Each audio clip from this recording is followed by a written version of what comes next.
Orang ketemu, berarti kan belum diberikan saya. Ya, ya tidak no. Wong belum ketemu, belum diberikan, ya tidak menarik. Mong ora sido itu aja. Sebenarnya saya mau sedekah, sehari orangnya nggak ketemu, ya sudah nggak jadi. Itu. Apalagi Dulu kala saya mewakafkan tanah untuk menghajikan orang tua saya yang sudah meninggal.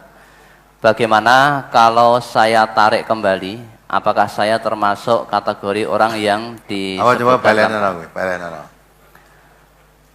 Dahulu kala saya memakafkan tanah untuk menghajikan orang tua saya yang sudah meninggal. Bagaimana kalau saya tarik kembali? Apakah saya termasuk kategori orang yang disebutkan dalam hadis tersebut? dan narik piye? Udah dulu kala. Ya, dulu kala wakafkan tanah untuk menghajikan ayahnya sudah meninggal. Padahal tanah itu sudah dijual mungkin sudah untuk menghajikan. Yang mau narik piye?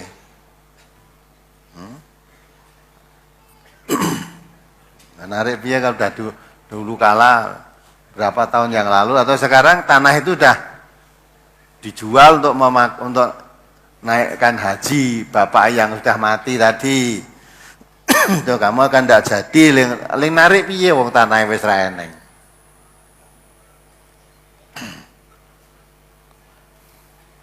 Ya, apalagi Sebetulnya yang ingin dimasukkan ke kotak infak 10.000, namun keliru ratusan ribu. Lalu diambil lagi lewat pengurusnya dan diganti dengan 10.000.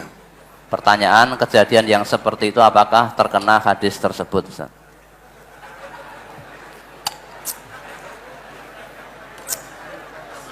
tidak wong ngarep kowe 10.000 kok. Ya, lah keturahan 90.000 tuh. Ya dah. Nah, keturahan untuk infak itu rugi. Ya kan? Nek keturahan gue judi untung. Jane wis jatah kok omah wis menang apa kalah 100.000 entek. Nek nganti 100.000 entek ya wis, 100.000 kok. Ya. Entek urung menang, ya aneh nganti habis berapa? Nah, lebih dari 100. Nah, kamu nggak rugi. Memang setan tuh pinter. Padahal Allah sudah katakan kalau kamu infak lebih, faman tatawa khairon fahuwa khairul lahu. Kalau kamu memberikan sesuatu lebih, kebaikannya tidak hilang, kebaikannya kembali pada dirimu sendiri. Dan janji Allah, yamhaqullahu riba wa yurbi shadaqah. Ternyata kamu sebetulnya infak 100.000 itu ya bisa ternyata. Ya. Nah, kok 10 wae. Nah, maka itulah akhirnya tidak jadi. Nah, karena tidak jadi, ya sudah.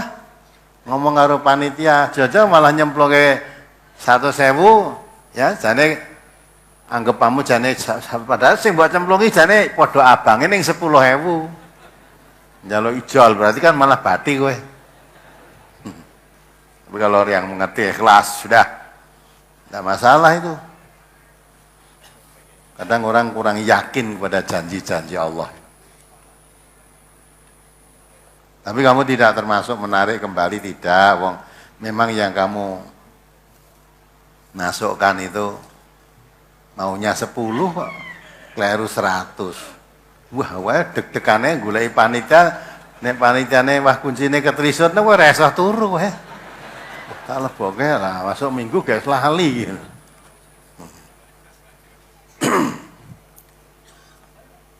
Apalagi Saya seorang ibu, punya anak remaja putri. Ketika saya ajak berangkat mengaji di cabang, tidak mau. Saya sering mengungkit pemberian saya kepada anak saya tersebut. Seperti, kamu minta pulsa baru saja tak kasih. Minta apa-apa tak kasih. Diajak mengaji cuma 2 jam saja tidak mau. Apa yang semacam itu juga tidak dibenarkan, Ustaz? diarahkan, ya mulai ada diarahkan. Dah sekolah SD SMP mbok kai pulsa nggo apa? Ya, Ibu tahu kan? Banyak orang anak-anak ibu ini, perempuan-perempuan ya jadi celaka karena apa? HP. Ya, HP itu tidak perlu anak SMA barang gua apa tuh HP? Apa meneh anak SD? Nah, akhirnya jane waktune sekolah prei dikencane karo kancane, pamit karo ibunya mau sekolah. Ini ada les bersama. Weh, lah kok ngerti-ngerti meteng. Nah, itu siapa yang rugi gitu itu? Oh ya, selamat datang ini Pak Menteri. Dah kenal sama beliau ini? Nah, udah. Pak Menteri BUMN, yang satu lagi Pak Ide Jakarya, staf khusus Menteri Sekretaris Negara. Yo, selamat datang Bapak, silakan duduk-duduk.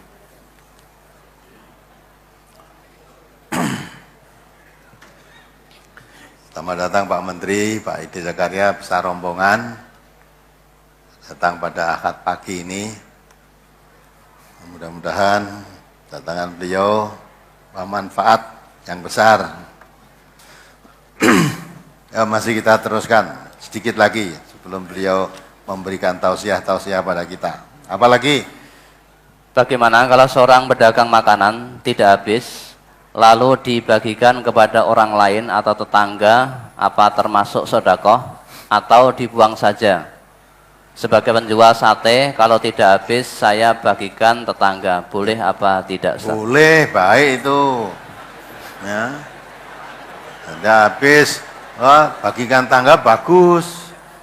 Nah, kalau begitu tetangganya tidak mau beli makananmu, dungane muga-muga rantek terus. Nah, itulah. Sebab nanti kalau habis, wah rento bagian nih. Kemudian hari ini nanti dagangannya tidak habis lagi, ya dibagikan lagi udah kita. Bagus itu. Nah, dibuang kan mubadir. Ya. Nah, dibuang kan mubadir, diberikan. Kok tidak dimakan sendiri? Nah, saya makan sendiri ya ndak habis, ini mau banyak kok itu. Nah, dibagi-bagikan tetangga baik itu. Apalagi Halaman 7 yang di atas, hadis yang di atas.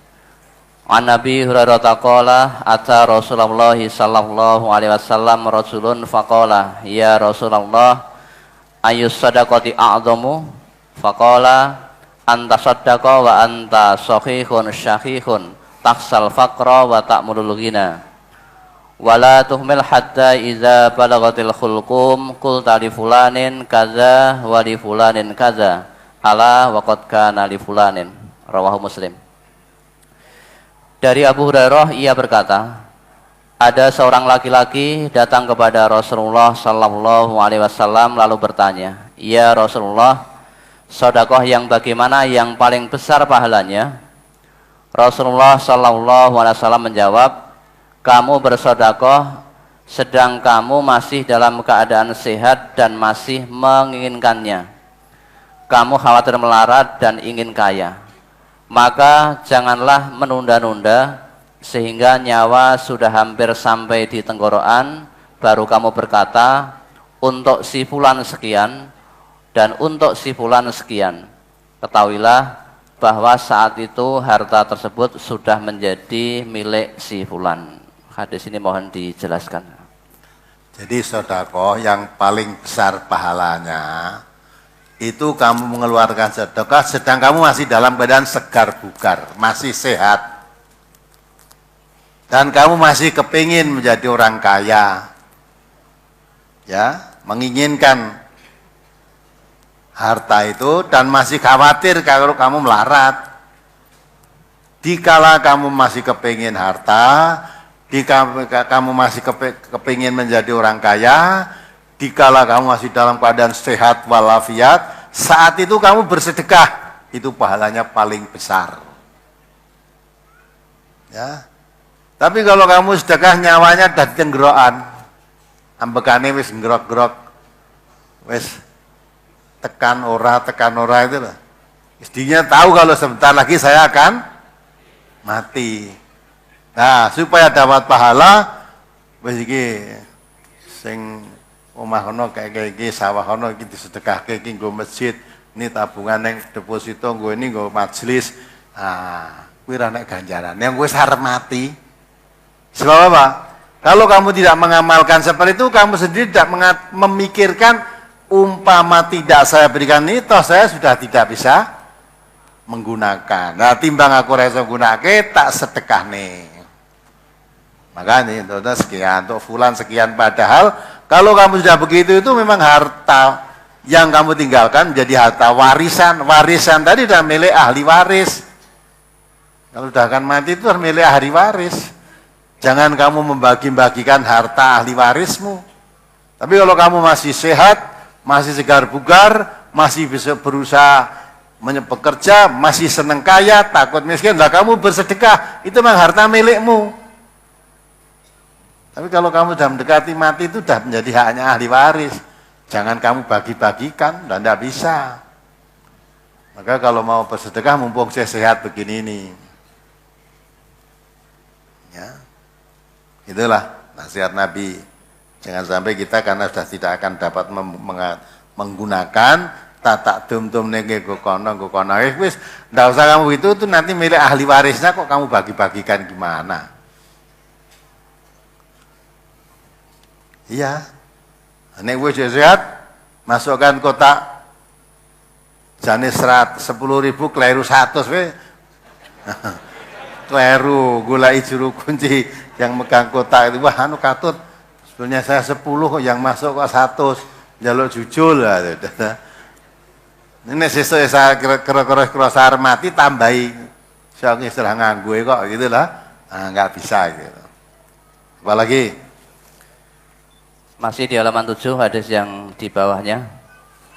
An Nabi Hurairah radhiyallahu anhu anin Nabi sallallahu alaihi wasallam qala sab'atun yudhilluhumullahu ta'ala fi dhillihi yauma la dhilla illa dhilluhu imamun adlun wa syabun nasha'a fi ibadatillah wa rajulun qalbuhu mu'allaqun fil masajid rajulani tahabba fillahi ijtama'a alaihi wa tafarraqa alaihi wa rajulun da'athum ra'atun dhatu mansibin wa jamalin faqal inni akhafullah wa rajulun tasaddaqa bi sadaqatin fa akhfaha hatta la ta'lama shimaluhu ma tunfiqu yaminuh wa rajulun zakarallaha khaliyan fa fadhat ainahu rawahul Bukhari. Dari Abu Hurairah radhiyallahu an, dari Nabi sallallahu alaihi wasallam beliau bersabda, ada 7 golongan yang Allah Ta'ala akan menaungi mereka di dalam naungannya pada hari yang tidak ada naungan kecuali naungannya, yaitu 1. Imam yang adil, 2. Pemuda yang giat dalam beribadah kepada Allah, 3. Orang lelaki yang hatinya bergantung pada masjid, 4. 2 orang yang saling mengasihi karena Allah, keduanya berkumpul karena Allah dan berpisah karena Allah, 5. Orang laki-laki yang diajak berzina oleh wanita bangsawan, kaya, lagi cantik molek, tetapi dia tidak mau dan mengatakan, aku takut kepada Allah. 6. Orang yang bersedekah dengan suatu sedekah dan ia merahasiakannya sehingga tangan kirinya tidak tahu apa yang diberikan oleh tangan kanannya. Dan 7. Orang yang mengingat Allah di waktu sunyi sehingga mengalirlah air mata dari kedua matanya. Yang mohon penjelasan yakni nomor 3, nomor 4 dan nomor 6. Nomor 3 yaitu orang laki-laki yang hatinya bergantung pada masjid. Kemudian yang keempat, 2 orang yang saling mengasihi karena Allah, keduanya berkumpul karena Allah dan berpisah karena Allah. Kemudian yang keenam, orang yang bersedekah dengan suatu sedekah dan ia merahasiakannya sehingga tangan kirinya tidak tahu apa yang diberikan oleh tangan kanannya. Mohon dijelaskan. Jadi orang laki-laki yang hatinya bergantung pada masjid, itu maksudnya orang laki-laki yang menjaga sholatnya 5 waktu.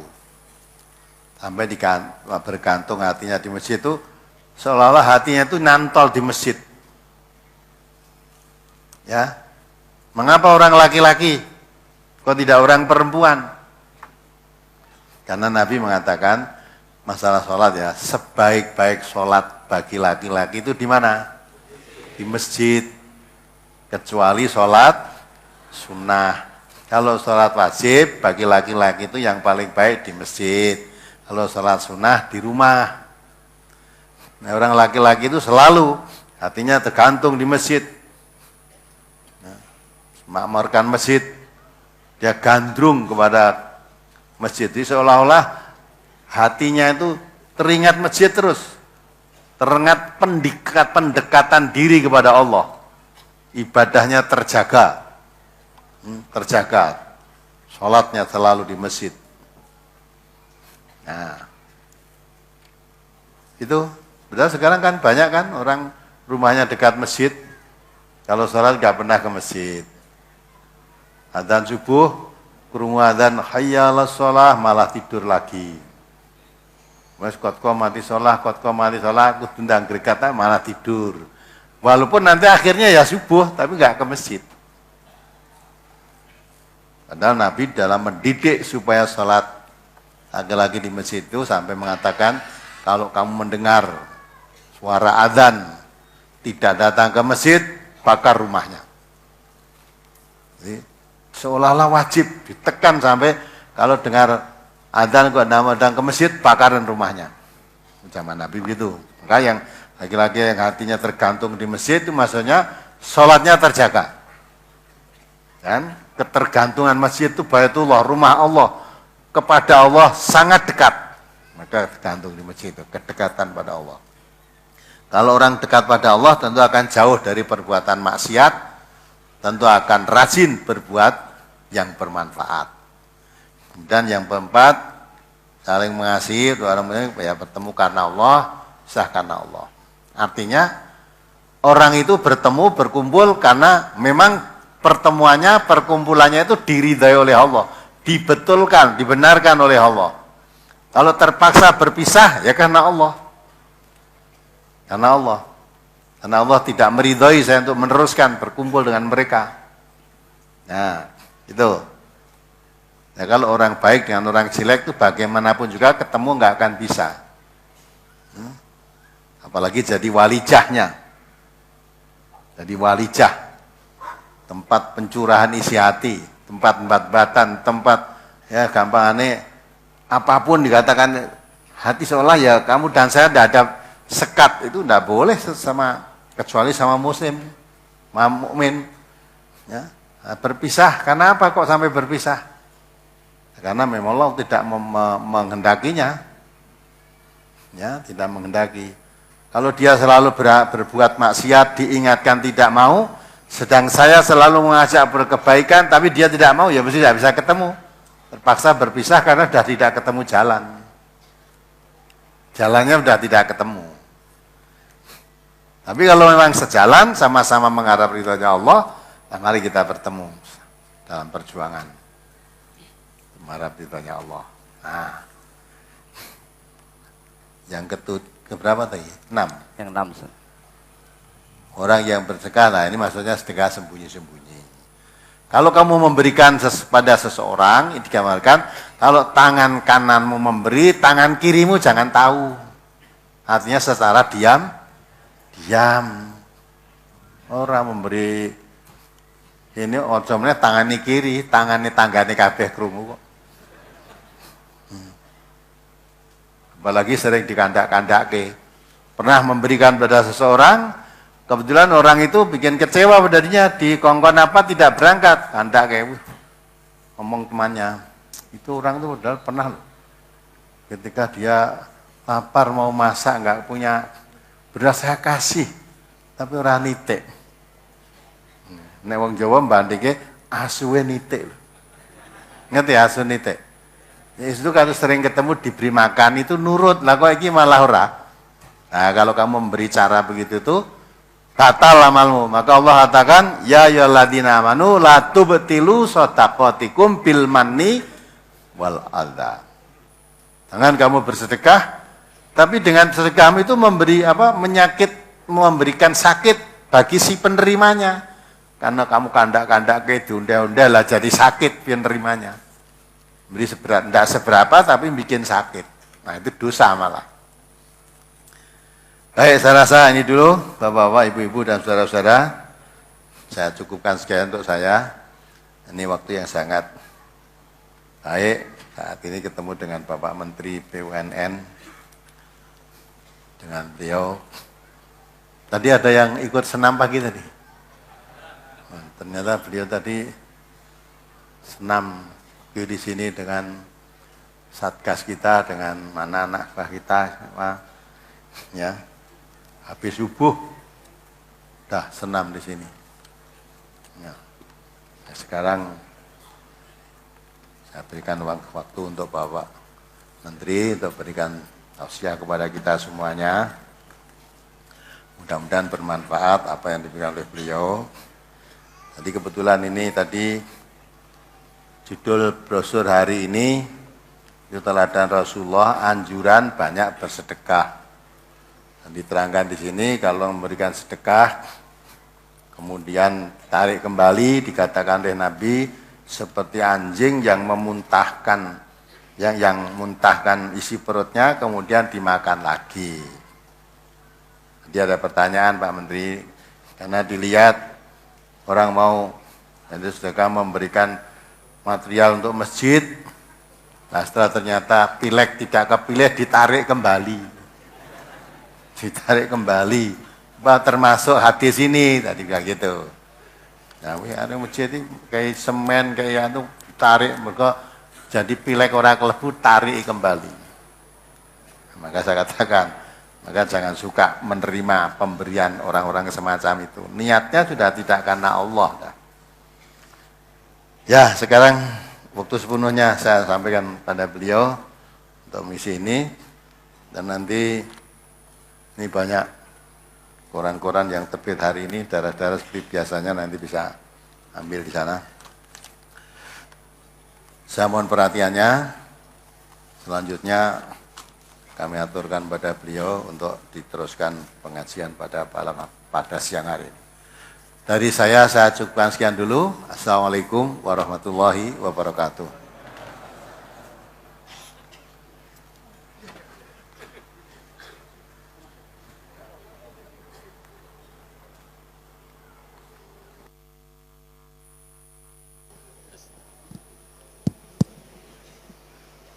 Baik, Bapak dan Ibu sekalian yang saya hormati maupun pendengar yang ada di rumah, dimanapun suara kami bisa diterima. Alhamdulillah pagi hari ini Bapak Dr. Dahlan Iskan selaku Menteri BUMN bersama rombongan bisa hadir di tengah-tengah kita. Kemudian diikuti pula ada Bapak Ide Zakaria selaku staf ahli Mensesnek.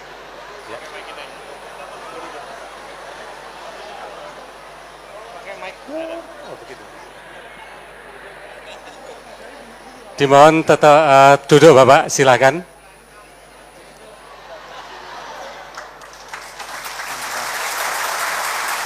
Bapak Menteri yang kami hormati, jadi audiens saat ini insya Allah lebih dari 7.000. Kemudian dari strata sosial, strata ekonomi maupun pendidikan sangat heterogen. Kemudian ekonomi demikian pula.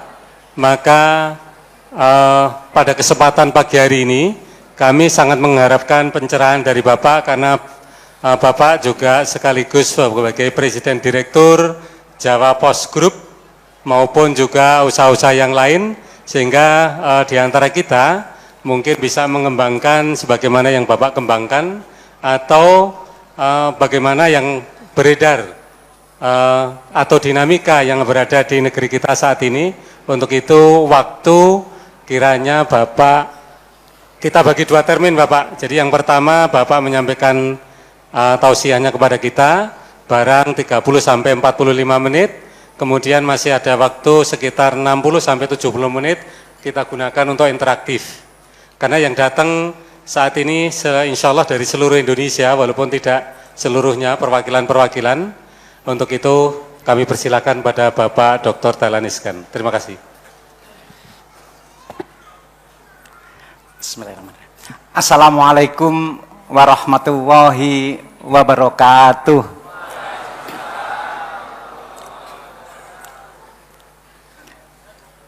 Mula-mula saya takut kualat tadi di sini. Saya lupa kalau ini di MTA, nggak ada istilah kualat di sini.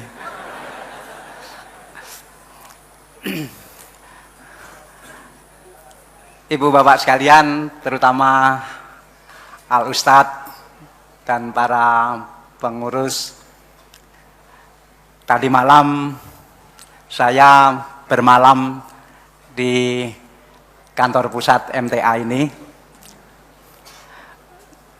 Lumayan bisa menghemat uang hotel.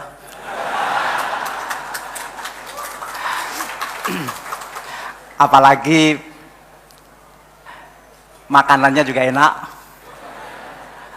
Tadi pagi habis senam mendapat perbaikan gizi berupa jus kacang hijau yang sangat enak. Rasanya itu kacang hijau yang terenak yang pernah saya makan seumur hidup saya. Tidak pakai santan, tidak pakai pengawet, sehingga memang sehat sekali.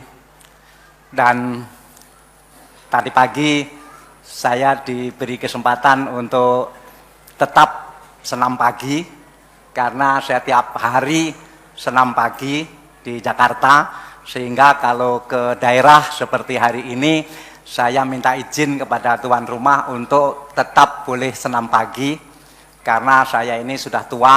Kalau tidak olahraga nanti penyakitan. Dan ternyata senamnya teman-teman di MTA lebih seru dari kebiasaan senam saya. Jadi saya agak keteteran tadi. Dan kenapa? Itulah yang sekarang ini diperjuangkan dalam kurikulum baru, kurikulum tahun 2013 namanya, yang banyak sekali ditentang oleh masyarakat, tetapi alhamdulillah akhirnya diterima dengan baik, karena seluruh pembaharuan dan apapun perbaikan itu pasti ada yang menentang. MTA aja banyak yang menentang, misalnya begitu. Sehingga bagi seorang pemimpin atau seorang yang ingin melakukan perubahan, perbaikan, pembaharuan, dan seterusnya, memang tidak boleh terus-menerus mendengarkan nanti jangan-jangan ini ditentang, jangan-jangan ini nanti ada yang tidak setuju, jangan-jangan nanti ini ada yang protes, dan seterusnya. Itu biasa sekali dalam sebuah kehidupan. Misalnya kurikulum tahun 2013 itu jauh lebih baik daripada kurikulum sebelumnya, karena sudah mengandung 4 unsur yang paling diperlukan oleh umat manusia, terutama kayak di Indonesia ini. 1, di kurikulum itu memenuhi unsur terbinanya yang disebut logika, membangun logika. Jangan sampai pendidikan kita itu mengabaikan logika. Tetapi dulu mungkin terlalu berorientasi pada logika. Tetapi yang sekarang logika itu juga penting, karena dengan logikalah manusia berpikir dan manusia hidup. Hidup tanpa logika itu akhirnya nanti lebih banyak dipenuhi oleh tahayul, lebih banyak dipenuhi oleh hal-hal yang tidak masuk akal. Sehingga pentingnya logika agar kita semua menggunakan akal untuk kehidupan ini. Karena Allah sendiri kan sudah sering berkata di dalam Al-Quran, saya tidak hafal, meskipun saya tamatan pesantren, tidak pernah menghitung berapa di dalam Al-Quran itu disebutkan afala ta'qilun. Afala ta'qilun. Mungkin ada yang hafal nih berapa kali disebutkan di dalam Al-Quran. Artinya bahwa berpikir itu penting, logika itu penting, dan yang tidak menggunakan logika itu akan terjerumus pada penyelesaian masalah kehidupan dengan sesuatu yang tidak masuk akal, sesuatu yang tahayul, dan seterusnya. Dan kurikulum yang 2013 ini sudah mengutamakan logika itu. Yang kedua adalah pentingnya yang disebut etika. Jadi setelah logika adalah etika. Tadi sudah banyak disebutkan oleh Al-Ustadz bahwa bagaimana kita kalau hidup tanpa etika, semuanya diterjang tanpa memandang etika. Jadi di samping logika, etika itu juga penting. Kemudian yang nomor 3 adalah estetika.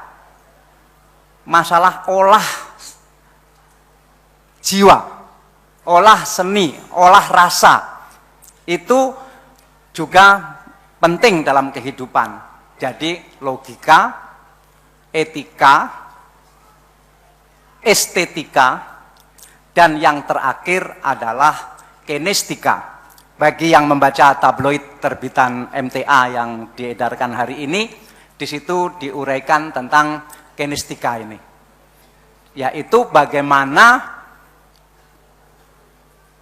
gerak badan, pentingnya olahraga yang akan membangun kecerdasan manusia, kecerdasan kita semua untuk mendukung logika tadi. Jadi empat-empatnya ini penting: logika, etika, estetika, dan kinestika.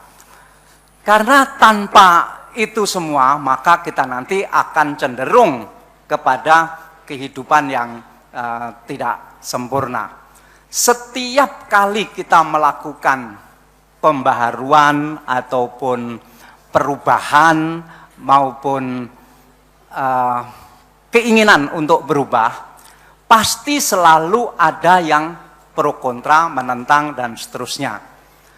Tetapi saya selalu ingat pada rumus-rumus bahwa sebetulnya orang yang menentang dilaksanakannya kebaikan itu maksimum 15%. Bahkan kira-kira hanya 10%. Jadi dalam struktur di masyarakat kita, di masyarakat apapun, di organisasi apapun, di lembaga apapun, sebetulnya yang betul-betul tidak setuju pada pembaruan dan perubahan dan apapun itu kira-kira hanya 10%. Tetapi yang sangat setuju itu kira-kira juga hanya 10%, maksimum 15%. Sisanya itu sebetulnya boleh dikata ikut mana yang menang, ikut mana yang survive, begitu. Jadi misalnya mau melakukan perubahan, kemudian ditentang. Yang menentang itu kira-kira 10%. Mau melakukan perbaikan, mungkin yang setuju dalam pengertian ikut mati-matian memperjuangkan perbaikan itu kira-kira juga hanya 10%. Karena itu bagi orang seperti saya, apakah ketika saya mulai membangun Jawa Pos atau kemudian ditugaskan menjadi Direktur Utama PLN atau menjadi Menteri BUMN, saya pegang pada rumus itu. Misalnya ketika saya diangkat menjadi Direktur Utama PLN, saya itu tidak bisa masuk kantor. Kantor pusat PLN itu diblokir oleh pendemo. seluruh pagarnya dipasangi spanduk menolak kedatangan Dahlan Iskan. Kemudian ruang kerja saya dikunci, disegel supaya saya nggak bisa masuk.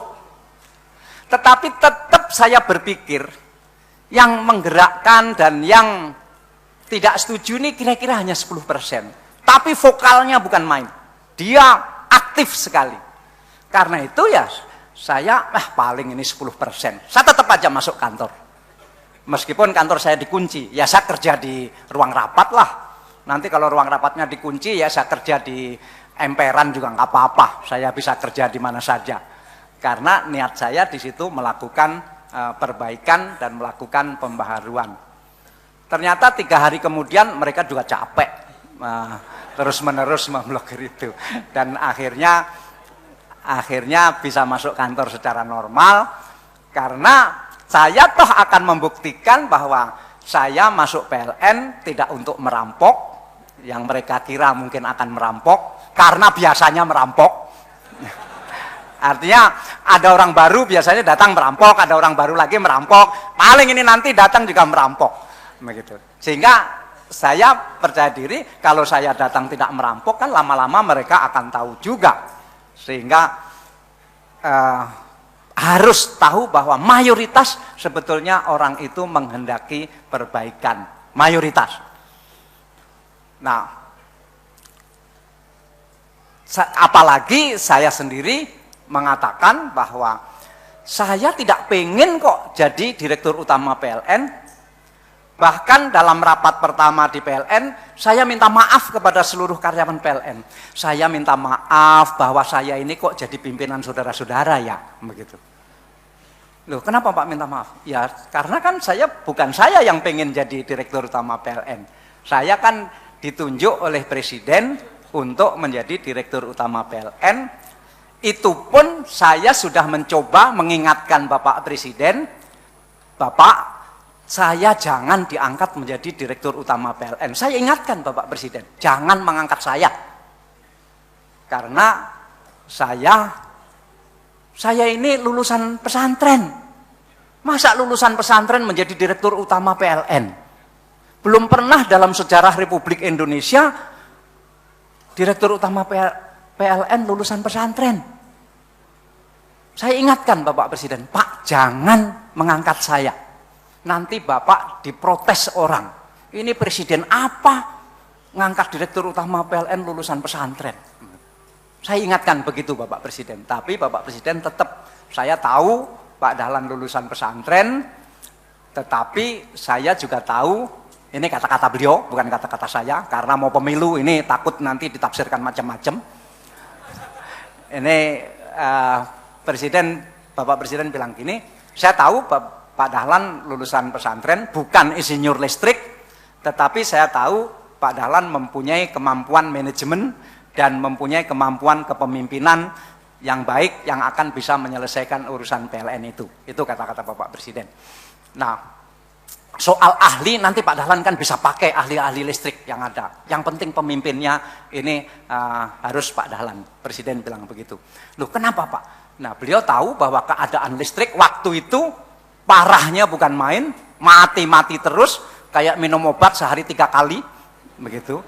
Dan sudah banyak direktur utama PLN yang ahli-ahli listrik, toh tidak bisa mengatasi juga. Mungkin Bapak Presiden sudah mentok, ya udahlah, ini diangkat orang gila satu ini aja, biar mungkin begitu. Dan itu pun saya masih tetap menolak. Pak, janganlah. Karena saya pakai alasan lagi, maksudnya supaya jangan diangkat. Alasan lulusan pesantren ditolak tadi. Saya masih punya alasan lagi, Pak, saya ini belum lama sakit. Waktu itu saya memang baru sembuh dari sakit. Sakit yang luar biasa, karena hati saya penuh dengan kanker. Saya sakit kanker hati. Hati saya penuh dengan kanker, dan tidak bisa disembuhkan.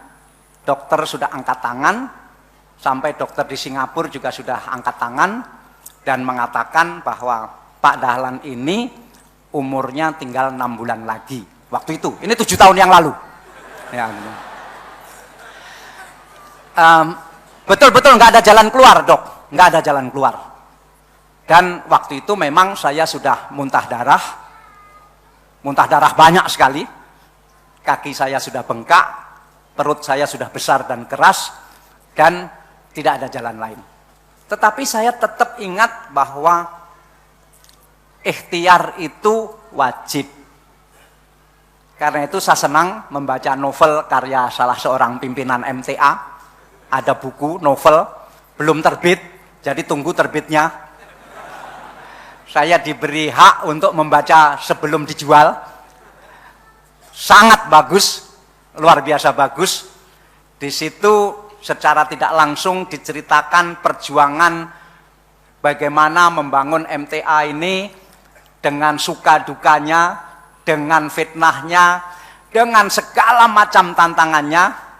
Dan dari buku itu saya tahu MTA juga memikirkan warganya yang masih lemah, warganya yang ekonominya masih menderita, dan bagaimana di situ juga diceritakan tidak boleh dalam kelompok MTA ini salah satu warganya ada yang kesusahan. Karena itu saya keliling tadi pagi melihat para penjual makanan, para penjual barang di bawah, yang tentu langsung saya ingat kepada buku novel itu, yang ini cara MTA menyelesaikan ekonomi warganya yang masih kekurangan. Satu usaha yang sangat baik. Nah, ikhtiar itu wajib, ikhtiar itu penting, dan ikhtiar itu harus dilakukan. Itu juga yang saya pakai prinsip itu, bahwa meskipun dokter mengatakan umur saya tinggal 6 bulan, tetapi toh saya harus tetap berikhtiar. Kemudian saya ingat lagi, afala ta'qilun. Berpikir dong, begitu. Saya berpikir terus, akhirnya saya menemukan jalan lain, bahwa dunia ini sudah sangat modern. Ini putranya Al Ustadz juga kuliah di Fakultas Kedokteran, jadi tahu persis bahwa dunia kedokteran luar biasa majunya, dan hati yang penuh dengan kanker itu mungkin bisa diganti dengan hati yang baru, yang mungkin akan gagal, akhirnya mati juga, atau mungkin akan berhasil dan bisa hidup. Karena itu saya mencari rumah sakit dan mencari dokter yang ahli di bidang itu. Akhirnya saya menjalani yang disebut operasi ganti hati. Kemudian saya ingat ibu saya meninggal, orang-orang di desa bilang ibu saya itu disantet. Waktu saya masih kecil, jadi saya tidak bisa berpikir apa-apa. Tetapi seandainya sekarang, aduh penyakitnya ibu itu gampang sekali disembuhkan, seandainya sekarang. Tetapi waktu itu saya masih kecil, saya tidak tahu, ya percaya saja bahwa ibu saya disantet karena itu perutnya membesar, kemudian isinya air. Ternyata kan kalau sekarang itu kan yang namanya kista itu, yang gampang sekali. Tapi waktu itu ya percayalah disantet begitu. Nah, akhirnya saya masuk rumah sakit itu, tetapi harus menunggu ada orang meninggal dunia yang hatinya bisa disumbangkan kepada saya. Saya sambil berpacu dengan umur yang tinggal 6 bulan. Saya berpikir lebih dulu meninggal karena 6 bulan lewat, atau ada orang meninggal sebelum 6 bulan. Gitu. Saya menunggu di situ 1 bulan penuh, nggak ada orang meninggal. Umur saya tinggal 5 bulan. Kemudian ada yang meninggal tetapi hatinya tidak cocok untuk saya. Golongan darahnya tidak cocok, saraf-sarafnya tidak cocok, sehingga tidak bisa disumbangkan kepada saya. Harus nunggu lagi. 1 bulan lagi tidak ada yang meninggal. Umur saya tinggal 4 bulan. Kemudian ada orang meninggal tapi hatinya sakit juga. Sehingga tidak mungkin hati saya yang sakit diganti dengan hati orang lain yang sakit juga. Harus nunggu lagi, nunggu lagi, nunggu lagi. Ketika umur saya secara teknis bukan secara takdir, itu tinggal 2 bulan, tiba-tiba ada anak meninggal dunia, tidak di rumah sakit itu, di luar rumah sakit. Anak ini masih sangat muda, umurnya baru 21 tahun, laki-laki, meskipun laki-laki dan perempuan sebetulnya dalam hal anatomi tidak beda. Ya, Habib ya, ini putranya Al Ustadz, ini kuliah kedokteran. Sehingga ketika dia meninggal diperiksa, hatinya belum ikut meninggal. Hatinya sangat bersih, bersih dalam pengertian tidak ada penyakitnya. Bukan bersih dalam pengertian tidak ada dosa, bukan begitu. Dan setelah diperiksa, hati anak muda yang umur 21 tahun itu sangat-sangat cocok untuk saya. 100% cocok. Kemudian saya dimasukkan ruang operasi. Saya dimatikan selama 13 jam. Saya tidak tahu apa yang terjadi, tapi dokter menceritakan bahwa saat itu setelah saya dimatikan 13 jam, dada saya dibelah, kemudian hati saya yang asli dipotong, dikeluarkan, diserahkan kepada istri saya yang menunggu di luar ruang operasi. Dan istri saya hampir semaput karena melihat hati saya yang asli itu sudah tidak berbentuk hati lagi. Warnanya sudah hitam, sudah hancur-hancur begitu, karena penuh dengan kanker. Terus kemudian hatinya anak muda itu dipotong juga, dimasukkan ke dada saya, kemudian dijahit, dan besok paginya saya membuka mata. Alhamdulillah saya hidup. Kemudian dokter masuk ke ruang ICU. Saya tentu menggunakan isyarat karena mulut, hidung, pipi, dan perut saya penuh dengan kabel. Saya tidak bisa ngomong apa-apa. Saya bilang kepada dokter, maksud saya dengan kedipan mata, saya mengucapkan terima kasih bahwa saya hidup. Tapi dokter membisikkan kata-kata kepada saya, Pak Dahlan jangan senang dulu. Mungkin hidupnya ini hanya 1 jam atau 2 jam. Setelah itu mungkin akan ada istilahnya rejection dan Pak Dahlan akan meninggal juga. Saya bilang ya nggak apa-apa, saya toh sudah pasrah, saya sudah sumeleh bahwa toh umur saya sudah dibilang tinggal 2 bulan waktu itu, sehingga kalau ini meninggal juga saya sudah terima. Tapi ternyata sehari penuh saya hidup.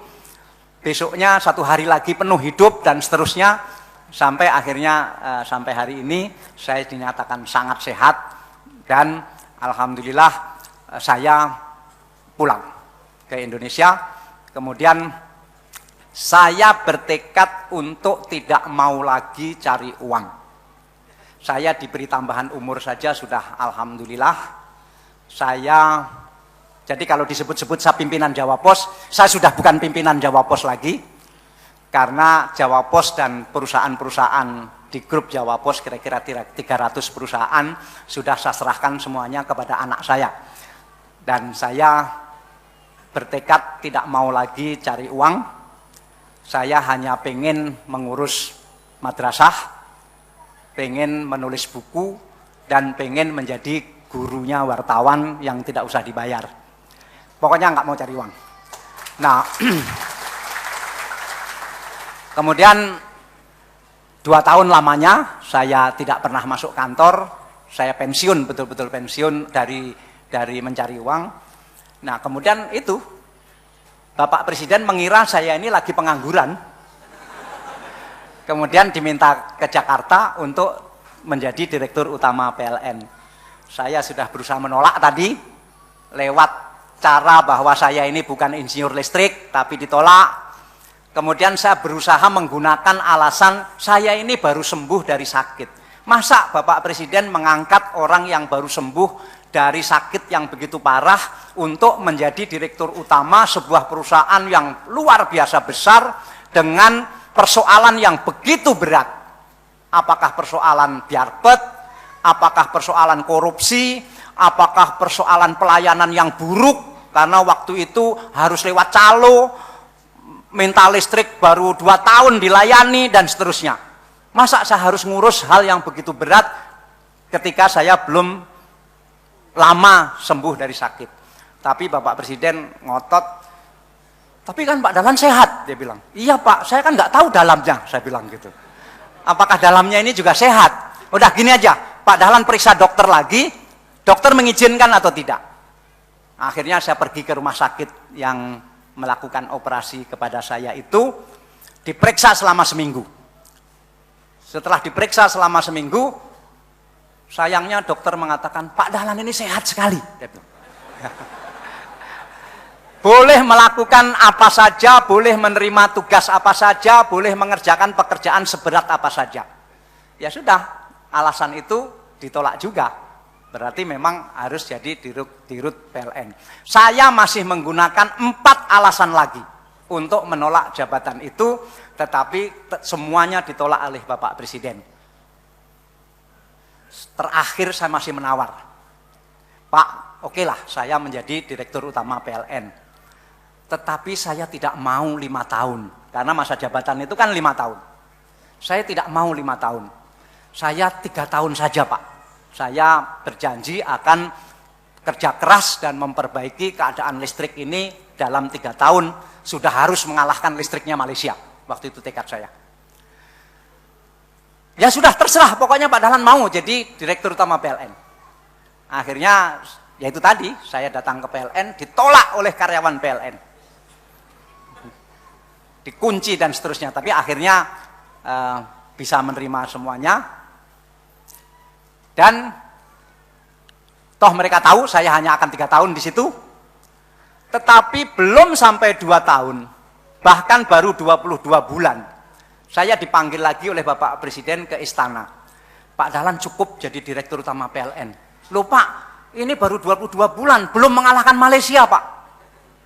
Cukuplah, listrik sudah cukup baik. Meskipun belum seperti yang Pak Dahlan inginkan, tapi sudah cukup baik. Terus gimana Pak? Pak Dahlan harus jadi menteri. Loh, jadi menteri? Saya bilang, enggak Pak, saya di PLN saja. Saya bilang. Karena teman-teman PLN ini lagi sangat antusias untuk memperbaiki listrik, mengalahkan Malaysia. Enggak, cukup Pak Dahlan. Pak Dahlan harus jadi menteri.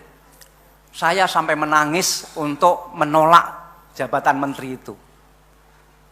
Udahlah, enggak usah menangis Pak Dahlan. Pak Dahlan harus jadi menteri. Saya pikir saya ini akan jadi menteri apa? Saya pikir saya akan jadi menteri agama. Ternyata saya diminta menjadi menteri BUMN. Belum pernah dalam sejarah Republik Indonesia menteri BUMN lulusan madrasah. Belum pernah. Karena yang diurus di BUMN ini mulai dari bank. Jadi Bank Mandiri, Bank Rakyat, Bank BTN itu urusan saya.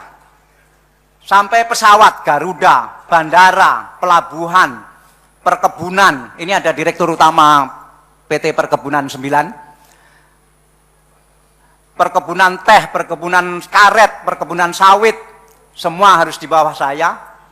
Pabrik semen, pabrik pupuk, semua harus di bawah saya. Pabrik senjata, pabrik kapal harus di bawah saya. Dan masa saya harus ngurusi itu? Di pesantren saya nggak pernah ada pelajaran bagaimana membesarkan bank. Saya tidak pernah ada pelajaran bagaimana memajukan pesawat Garuda. Tapi Bapak Presiden mengatakan tidak, Pak Dahlan yang paling tepat menjadi Menteri BUMN. Karena BUMN itu kekayaannya 3.000 triliun. Harus dipegang oleh orang yang bisa mengelola uang 3.000 triliun dengan amanah. Itu kata-kata Bapak Presiden. Ya, sampai sekarang jadi Menteri BUMN dan semuanya tidak saya rencanakan, semuanya tidak ada money politik. Tidak misalnya mau diangkat jadi menteri, iya Pak terima kasih saya jadi menteri, tidak ada begitu. Saya berusaha menolak, tetapi ya itulah yang terjadi. Sehingga di BUMN pun saya melakukan apa yang saya lakukan di PLN tadi dan dulu saya lakukan di Jawa Pos. Artinya tekad yang kuat itu membuat semua bisa berjalan.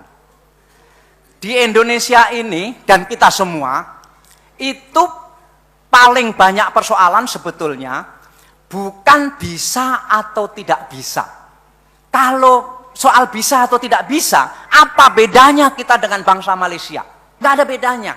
Apa bedanya kita dengan bangsa Singapura? Tidak ada bedanya. Yang harus kita lakukan adalah mau atau tidak mau. Jadi bukan bisa atau tidak bisa. Saya kira waktu membuka cabang-cabang MTA juga begitu. Bukan bisa atau tidak bisa, mau atau tidak mau. Kalau mau, pasti bisa. Nggak ada bedanya. Tantangan sama, ya pasti akan dapat tantangan. Tapi kalau mau, pasti bisa. Jadi bukan persoalan kita bukan bisa atau tidak bisa, tetapi mau atau tidak mau. Ya, itu pesan pokok. Sehingga, Pak, saya ini mau, tapi kok nggak bisa ya, gitu. Saya ini mau, tapi kok nggak bisa ya. Kalau ada orang mengatakan dia sudah mau, tetapi tidak bisa, itu harus diragukan kemauannya. Ya Pak, saya benar Pak, saya udah mau Pak, tapi kok nggak bisa? Harus diragukan kemauannya itu. Caranya gimana? Caranya bandingkan dengan emas. Ini ibu-ibu punya emas. Ada emas 24 karat, ada emas 22 karat, ada emas 20 karat, ada emas 18 karat.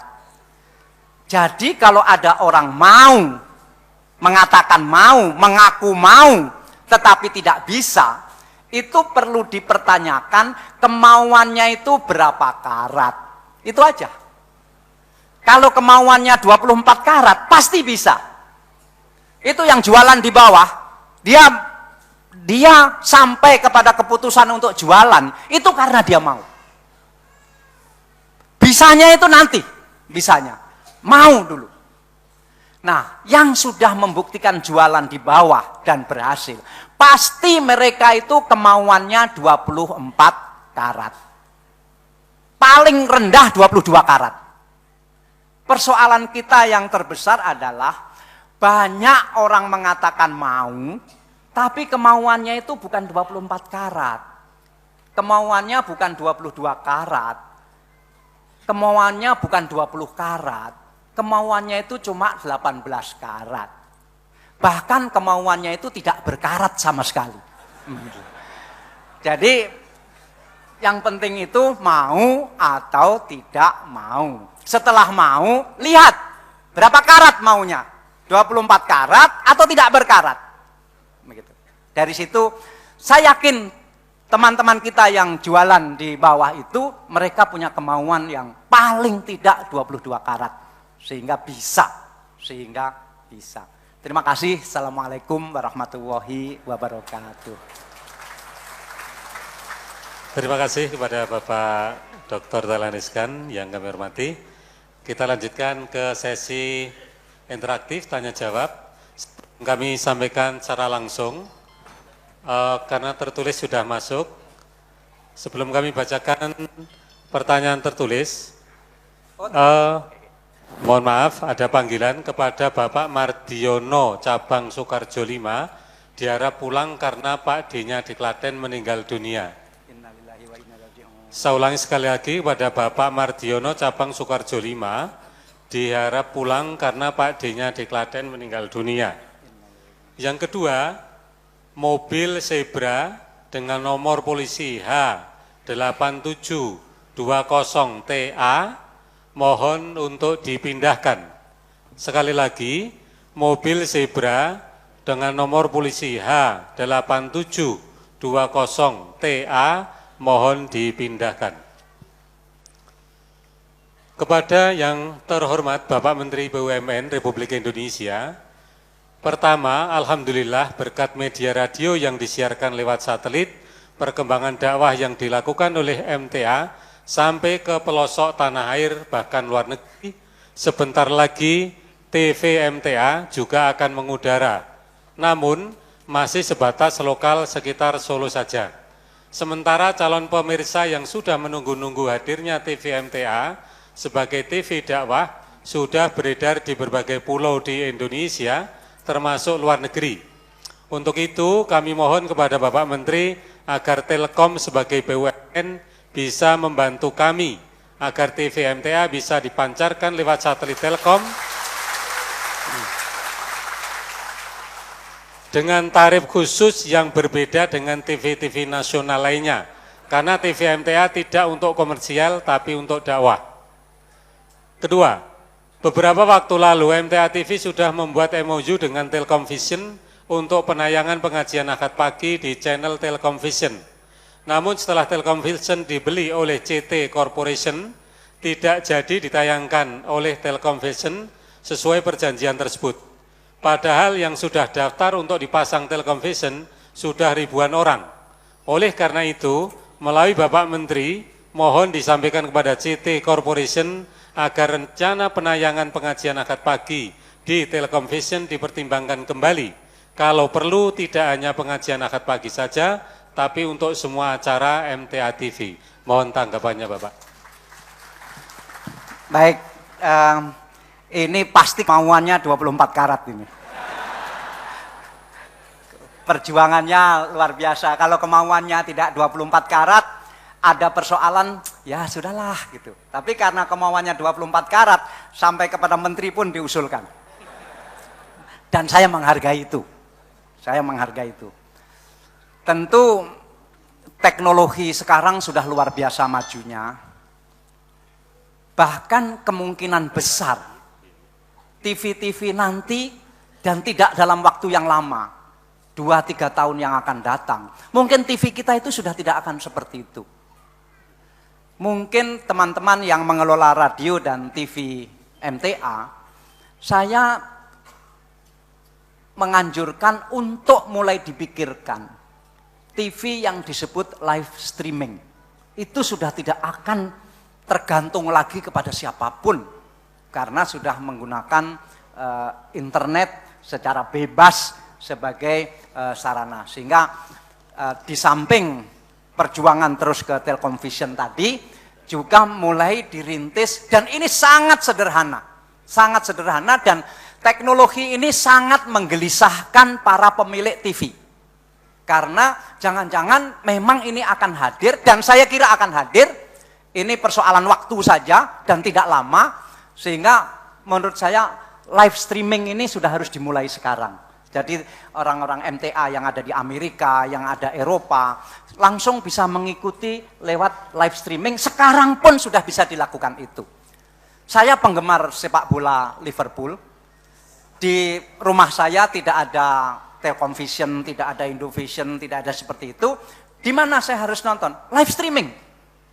Nah, sehingga live streaming itu sekarang sudah sangat memungkinkan, dan menurut pendapat saya, sudahlah.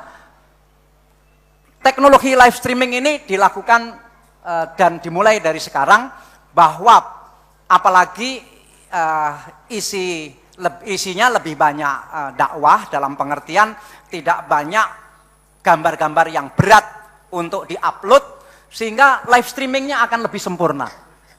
Sepak bola saja bisa, yang pergerakannya begitu besar. Tentu live streaming dalam dakwah akan lebih baik. Nah, tentang Telkom Vision, memang begini, Telkom itu punya anak perusahaan namanya Telkom Vision yang sudah setuju kerjasama sama MTA tadi. Tetapi begini, Telkom Vision itu sudah 12 tahun rugi terus. Ruginya sudah ratusan miliar. Saya minta ini untuk diselesaikan. Saya tanya, ini akan rugi berapa tahun lagi? Dijawab, kira-kira akan rugi seumur hidup. Nah.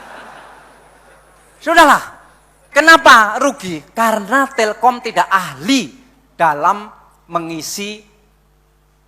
Telkom Vision itu akan diisi dengan apa? Itu tidak ahli. Telkom hanya ahli di bidang telekomunikasinya. Karena itu, udahlah, kerjasama dengan siapapun yang ahli dalam membuat isi. Nah, kemudian ditawarkan kepada siapa saja yang mau. Ya, yang menawar paling tinggi itu perusahaannya Pak Khairul Tanjung, yang CT Corporation itu. Memang itu sekarang ya terserah pemiliknya, begitu. Telkom masih punya tapi kecil, sehingga apakah kerjasama tadi berlanjut atau tidak terserah pemiliknya. Tapi karena saya berteman baik dengan Pak Khairul Tanjung, pemiliknya CT Corporation, nanti akan saya sampaikan kepada beliau. Jadi itu akan sampai kepada beliau. Tetapi tetap menurut pendapat saya live streaming harus dilakukan mulai saat ini. Dan masa depannya adalah live streaming itu. Terima kasih. Terima kasih Pak Dahlan. Jadi live streaming kita sudah ada dan sudah mengudara, artinya sudah diaplikasikan semenjak radio Alhamdulillah. MTA itu ada. Nggih. Jadi insya Allah pengajian kita ini memang sudah bisa diakses sampai di Amerika, Norwegia, di Inggris dan sebagainya. Terima kasih. Kemudian pertanyaan berikutnya, Pak Menteri yang kami cintai, kita memiliki sumber daya alam yang melimpah. Ternyata banyak yang dikelola oleh perusahaan asing. Contoh Freeport dan Blok Cepu dan lain-lain. Padahal kita sendiri memiliki tenaga-tenaga ahli yang handal di bidangnya. Pertanyaan, satu, mengapa Pak itu kok dibiarkan terus? Dan bahkan ada kecenderungan untuk tidak mau kita putus peran-peran pihak asing itu.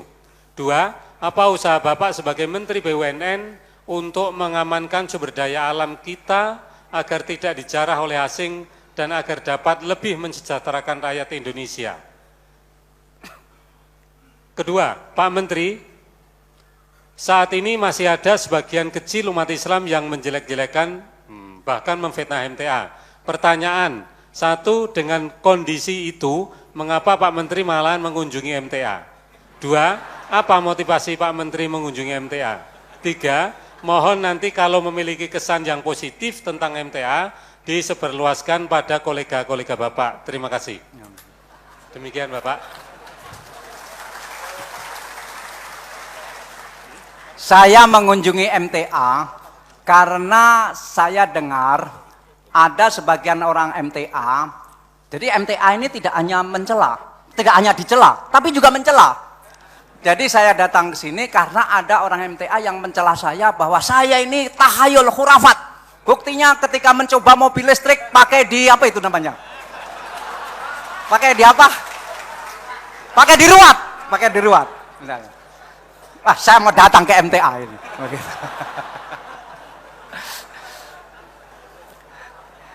Ya, kadang-kadang saya harus berada dalam suasana yang sulit. Artinya saya tidak, seperti saya datang ke MTA ini, saya tidak pernah bertanya, acaranya apa nanti di MTA, nggak pernah. Ya terserah aja, apa aja acaranya. Bahkan saya tidak tahu kalau diminta duduk di sini, misalnya begitu. Sehingga begitu juga sering saya begitu. Sehingga suatu saat saya dari Semarang, saya tahu akan memberangkatkan mobil itu. Tapi apakah pakai upacara dan tidak, saya tidak tahu. Begitu datang ada upacara. Ya sudahlah begitu. Saya memang belum bisa seperti teman-teman MTA yang langsung mengatakan tidak begitu. Tidak bisa. Itu bisa. Itu yang, dan saya tahunya setelah saya baca novel yang tadi saya ceritakan itu, bahwa begitu ya tegasnya ya begitu. Begitu tegasnya MTA. Sampai di buku itu diceritakan bagaimana Pak Mudin sampai mau membakar musolanya MTA. Kemudian, tapi untungnya anaknya Pak Mudin sendiri anggota MTA. Sehingga saya baru tahu tegasnya. Sehingga saya tadi pagi juga bicara, saya baca novel itu kemudian saya berpikir, apa bedanya MTA dengan Persis? Apa bedanya MTA dengan Muhammadiyah waktu-waktu dulu? Begitu. Rasanya kok nggak ada beda ya waktu saya baca buku itu. Dan ternyata ya kira-kira memang nggak ada beda. Jadi saya tahulah begitu. Dan saya datang ke sini karena justru saya tertarik karena pernah dikecam oleh MTA itu.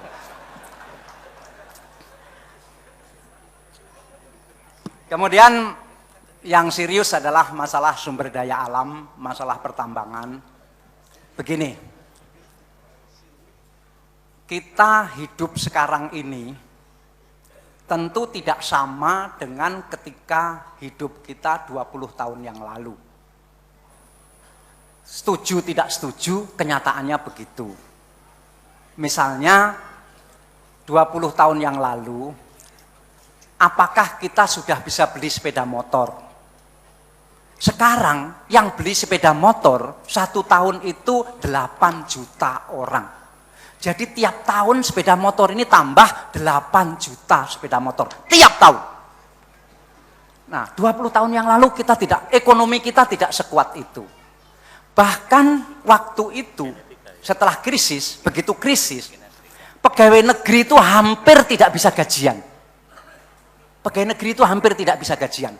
APBN kita, anggaran negara kita sangat kecil dan tidak cukup untuk membiayai negara. Saya tentu marah dengan dijualnya Indosat, dengan dijualnya macam-macam. Tetapi kadang-kadang saya juga, toh saya tidak terlibat persoalan itu semua. Tapi kadang-kadang saya juga harus objektif. Oh, waktu itu negara susah sekali. Waktu itu pegawai negeri saja hampir tidak bisa gajian. Kadang-kadang saya juga bisa memaklumi. Jangan ngomong sekarang disamakan dengan keadaan 20 tahun yang lalu. Misalnya begini, yang sekarang sudah punya sepeda motor misalnya. Terus Anda sekarang marah-marah terus, kok saya nggak beli sepeda motor 20 tahun yang lalu ya? Begitu. Bisa nggak? Saya kira tidak bisa. Sekarang ibu-ibu ini, coba. Yang jilbabnya merah itu. Pasti jilbabnya paling sedikit 25. Paling sedikit. Dulu ibu saya, kerudungnya itu satu. Kalau dicuci nggak pakai kerudung terus terang aja. Begitu. Kenapa saya bisa menerka ibu yang di sana yang jilbabnya putih? Kira-kira jilbabnya paling tidak 50 di rumahnya. Ya. Karena istri saya jilbabnya 2 lemari. Jadi saya kira-kira saya tahu lah. Begitu. Nah, tapi apakah ibu-ibu bilang, kok 20 tahun yang lalu kita nggak bisa punya jilbab sebanyak ini ya? Saya kira tidak fair seperti itu. Nah, demikian juga Freeport. Itu ada kontrak yang dibuat sekian puluh tahun yang lalu, yang waktu itu seandainya diserahkan kepada kita, kita juga nggak bisa ngerjakan. Kita juga nggak bisa ngerjakan, gitu. Nah, apakah langsung kita rebut sekarang? Kita rebut sekarang, karena kita sekarang sudah mampu mengerjakan.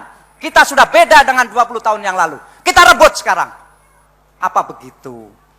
Kita sudah sepakat bahwa kita ini negara hukum. Negara hukum itu harus menghormati hukum. Nah, bahwa Freeport masih di sana karena kontraknya masih belum habis. Apa harus kita rebut? Tidak boleh, karena itu melanggar hukum. Tetapi yang kontrak-kontraknya sudah habis, jangan diteruskan, jangan diperpanjang. Itu yang penting. Dan saya sudah membuktikan itu 6 bulan yang lalu, kontraknya Inalum di Sumatera Utara, itu selama ini perusahaan Jepang. Jadi perusahaan Jepang menjadi pemiliknya PT Inalum. Itu aluminium, pabrik aluminium di Sumatera Utara. Kontraknya habis bulan November tadi. Kita tidak berpanjang. Negosiasinya luar biasa keras. Pihak Jepang terus berusaha pengen memperpanjang itu 20 tahun lagi.